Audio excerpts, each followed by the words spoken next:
Je m'appelle Tam Mignot, je suis directeur de recherche au CNRS. Je suis chef d'équipe dans une unité de recherche qui s'appelle le laboratoire de chimie bactérienne, dont je suis également le directeur, qui comporte 15 équipes, dont les centres d'intérêt sont centrés sur la microbiologie moléculaire et environnementale. Au sein de cette unité, je dirige une équipe de 15 personnes. On travaille sur une bactérie du sol qui est un prédateur collectif dans les sols et on cherche à comprendre comment des cellules individuelles se déplacent sur des surfaces et se regroupent entre elles pour détecter une proie et l'attaquer de manière collective. On travaille sur une espèce qui s'appelle Myxococcus xanthus.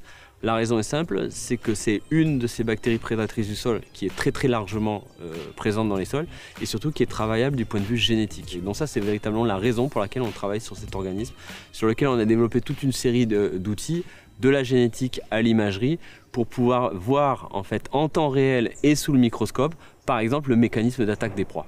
Ce sont des bactéries qui peuvent être individuelles et collectives. Et quand elles sont collectives, elles sont capables de se regrouper par centaines de milliers et se déplacer à la recherche de proies, attaquer des proies de manière collective et les digérer de manière également collective. C'est également un modèle pour comprendre l'importance de la prédation microbienne dans les sols. Et donc la question maintenant qu'on se pose dans l'équipe, c'est un peu une nouvelle question, c'est quelle est l'importance de cette bactérie dans les sols, quel processus elle régule et quel est son impact sur l'écologie des sols et par exemple la santé végétale. Donc les équilibres prédateur-proie sont connus pour être très importants pour régir les écosystèmes. Ce qu'on sait par exemple, c'est que si un prédateur est en excès, vous avez un effondrement de la biodiversité. A l'inverse, si un prédateur est sous-représenté, vous avez également en fait une baisse de la biodiversité parce que vous avez prolifération de certaines espèces de façon anormale. Et donc on s'aperçoit en écologie qu'il y a un optimum en fait de présence d'un prédateur dans un écosystème qui a un effet positif sur la biodiversité. Et donc nous, la question qu'on pose, c'est qu'à l'heure où la biodiversité des sols au niveau microbien est en cours d'effondrement, probablement à cause de l'agriculture intensive, et ce qui est en plus accentué par le réchauffement climatique, c'est quel est le rôle des prédateurs microbiens et peut-on utiliser ces prédateurs microbiens pour réinstaller une biodiversité dans ces sols en souffrance. La médiation scientifique, c'est quelque chose qui m'est apparu comme très important au cours de la période Covid, où on était dans, je dirais, une sorte en fait de chaos d'informations avec des informations contradictoires qui venaient dans tous les sens.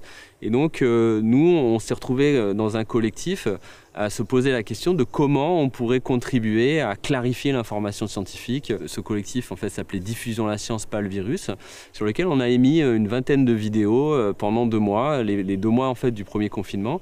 Et c'est vrai que depuis cette période-là, je suis avec certains collègues au laboratoire de chimie bactérienne très engagés pour continuer en fait à maintenir cette médiation scientifique. Alors plus du tout dans le registre du Covid, mais plutôt dans les registres qui nous sont propres, c'est-à-dire la microbiologie et là justement en fait la microbiologie et son impact écologique. Je pense que le chercheur doit faire attention à ne pas venir comme un savant qui distillerait son recul, mais plutôt comme un transmetteur des nouvelles connaissances en disant voilà les connaissances, je vous explique en tout cas ce qu'elles permettent et où sont leurs limites, à vous d'en faire quelque chose et de l'intégrer dans votre réflexion et dans votre culture pour vous en faire une opinion.